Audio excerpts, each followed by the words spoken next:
ईमानदार और मेहनती रानो चिड़िया की एक छोटी सी मैगी की दुकान थी। वो अपनी दुकान में साफ सफाई का बहुत ध्यान रखती और यही कारण था कि उसकी दुकान पर दूर दूर के पक्षी मैगी खाने आते। रानो आंटी, मुझे 10 रुपए की मैगी दे दे, बहुत तेज भूख लगी है। बुलबुले बेटे, लो आपकी 10 रुपए की मैगी, वो भी गर्मा गर्म, बिल्कुल अभी बनाई है। कबूतर का बेटा मजे से मैगी खाता है और भी पक्षी मैगी खाने आने लगते हैं। ऐसे रानो चिड़िया की दिन भर की कमाई 400-500 रुपए हो जाती है।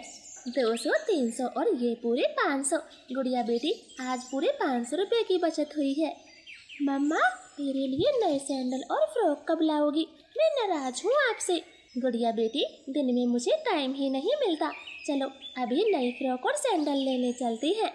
ये बात सुनकर गुड़िया बहुत खुश होती है और खुशी खुशी दोनों माँ बेटी कपड़ों की दुकान पर चली जाती। तोते भैया, वो लाल वाली फ्रॉक दिखाना। ये लाल फ्रॉक बहुत सुंदर है, अभी लाता हूँ। नहीं मम्मा, मुझे तो पिंक कलर की फ्रॉक लेनी है, मैं यही लूंगी। ठीक है तोते भैया, आप पिंक वाली पैक कर दे। और कितने पैसों की है? ज्यादा महंगी नहीं है, बस 400 रुपए की है, दे दो। हाँ दे दो, वरना ये नाराज हो जाएगी। मम्मा, मुझे सैंडल भी लेने हैं, आपको याद है ना? हाँ, मुझे याद है, आज की कमाई सब आपकी। फिर तोता सेठ गुड़िया को फ्रॉक दे देता है और वो 100 रुपए के सैंडल भी खरीद लेते हैं। माँ बेटी हंसती हुई घर आ रही थी, तब गौरी कवि उनको देखकर जलने लगती है। रानो, इतनी शाम को क्या लेकर आ रही हो? गौरी, गुड़िया को फ्रॉक और सैंडल दिलाकर लाई हूँ, दिन में तो टाइम ही नहीं मिलता। गौरी आंटी, ये देखो मेरी फ्रॉक और सैंडल, है ना सुंदर? हाँ, बहुत सुंदर है।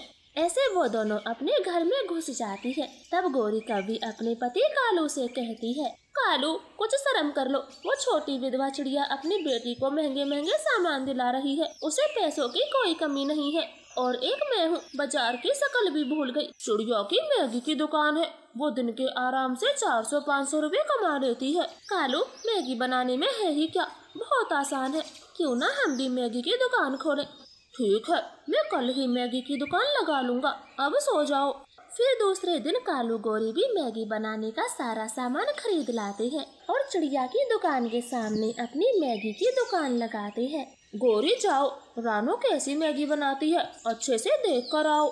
कालू, मैं इतनी नासमझ नहीं हूँ जो मैगी न बना सकूं। मैगी बनाना मेरे दाएं पंख का कमाल है। तुम किसी पहले कस्टमर को आने तो दो। मैगी वाले, आओ आओ, हमारी दुकान पर स्वादिष्ट स्वादिष्ट मैगी खाओ।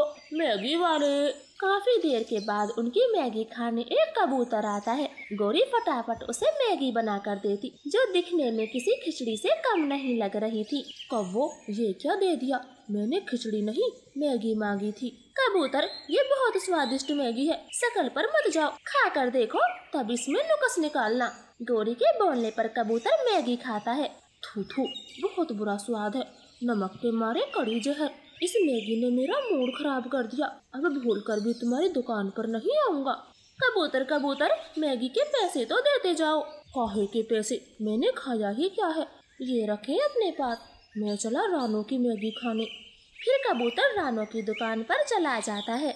गौरी, बड़ी स्वाद मैगी बनाई थी। कबूतर तारीफ करते नहीं थका।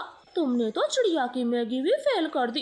कालू, मैंने बनाई तो मैगी बुरी नहीं थी, ना जाने मरे कबूतर को कैसे स्वाद नहीं आया। अब एकदम चुप कर जा और रानो से मैगी बनाना सीख करा। पहले ही ग्राहक से बेइज्जती करवा दी। फिर गौरी कवि उड़ती हुई रानो के पास जाती है और चिड़िया को मैगी बनाते हुए बड़ी गौर से देखती और वापस आकर वैसे ही मैगी बनाती है। लो कालू, अब चक्कर बताओ, मेरी मैगी कैसी बनी है? कालू कौवा मैगी खाता है। ठीक है, पर इससे भी ज्यादा स्वादिष्ट मैगी बनाने की कोशिश करो, तभी ग्राहक आते हैं। ऐसे शाम होने तक उनकी दुकान पर 2-4 ही ग्राहक आए थे। वो तो बुरी तरह से थक जाते हैं। हाय मेरी कमर, मैं तो बुरी तरह से थक गई। सारे दिन पुतले की तरह खड़ा रही, सुबह तक मजे से सोऊंगी। कालू, मेरी नींद ना खराब करना। खाना कौन बनाएगा, मुझे भूख लगी है। कालू, भगोने में मैगी बनी रखी है, मैंने तो खा ली है, तुम भी जाकर खा लो। अब मुझे सोने दो, डिस्टर्ब ना करना। इतना बोलकर गौरी कवि गहरी नींद में सो जाती है। कालू कौवा मैगी खाता है तो सोचता है, गौरी से तो कुछ स्वादिष्ट बन ही नहीं सकता। मुझे ही मैगी के काम को चलाने के लिए कुछ करना होगा। ऐसे सोचकर कालू कौवा भी सो जाता है। वो सुबह होते ही अपने मामा के घर जाता और मैगी के काम के बारे में बता देता है। भांजे, तू 5 रुपए की मैगी बेचना शुरू कर दे, 30 रुपए की तो सब